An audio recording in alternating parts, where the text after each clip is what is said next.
The rhythm of life has barely changed in this western Illinois town. Descendants of Swedish settlers from 1849 still make things by hand in Bishop Hill, using age-old methods and an eye for patterns to weave colorful creations.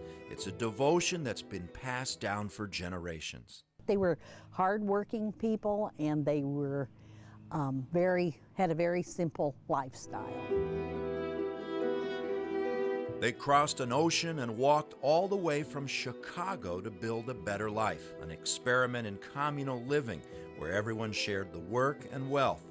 But at the heart of the Swedish colony was religious freedom. 1,200 souls fled persecution in Europe to practice an offshoot of the Lutheran tradition.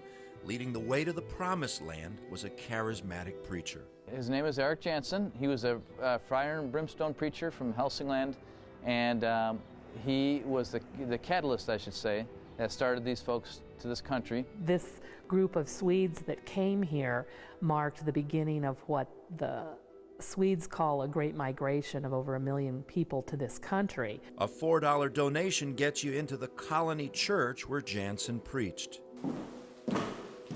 The floorboards creak at the Colony Hotel, no longer open for lodging, but a great place to feel the simple beauty of this place.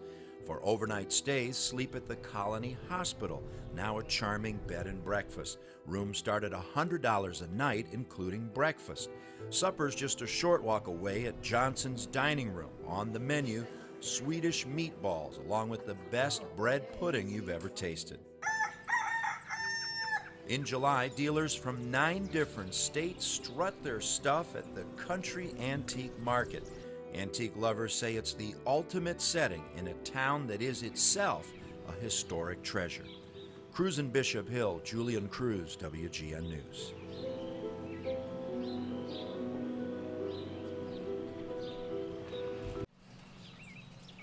There's no pictures or drawings of the fiery preacher from Sweden, Eric Jansen, who preached for hours on end here in the Colony Church in historic Bishop Hill, Illinois. The only physical sign of the religious leader is at the town cemetery.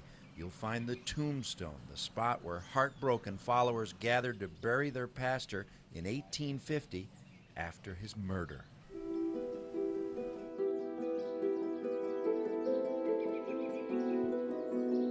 What happened in Bishop Hill 160 years ago? What were the circumstances that led to this terrible tragedy? A trip to the Bishop Hill Museum yields important clues. You'll find a treasure trove of paintings from renowned folk artist Olof Krantz. Krantz, who came to Bishop Hill as a boy, chronicled the history of the Swedish colony. And it's here on the wall, mixed in with the paintings of day-to-day life, that you'll discover Krantz's portrait of a star-crossed woman by the name of Charlotta Ruth. Bishop Hill State Historic Site Superintendent Martha Downey picks up the story. Well, Jansen had a cousin by the name of Charlotta who immigrated with the group. He was her oldest male relative in this country, so he basically was her guardian. And a man by the name of John Ruth came into the colony. He too had immigrated from Sweden, although not with the Jansenists. And after a time, Charlotta and John Ruth decided they wanted to marry.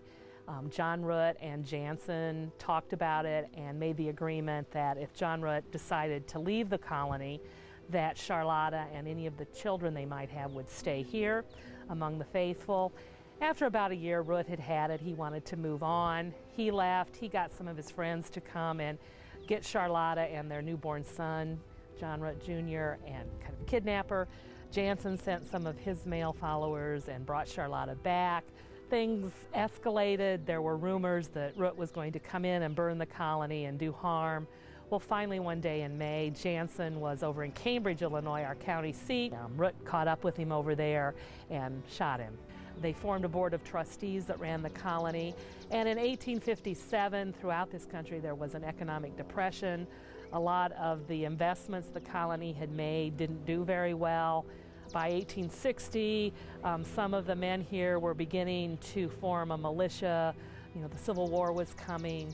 And by 1861, the group decided to dissolve the communal aspect of their life So they divided up their property and went about living in America as most of us do. So in the end, the great experiment failed. The utopia on the prairie, as it came to be known, disbanded due to many reasons.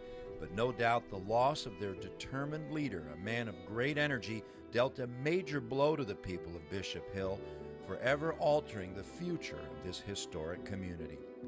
Cruisin' Bishop Hill, Julian Cruz, WGN News.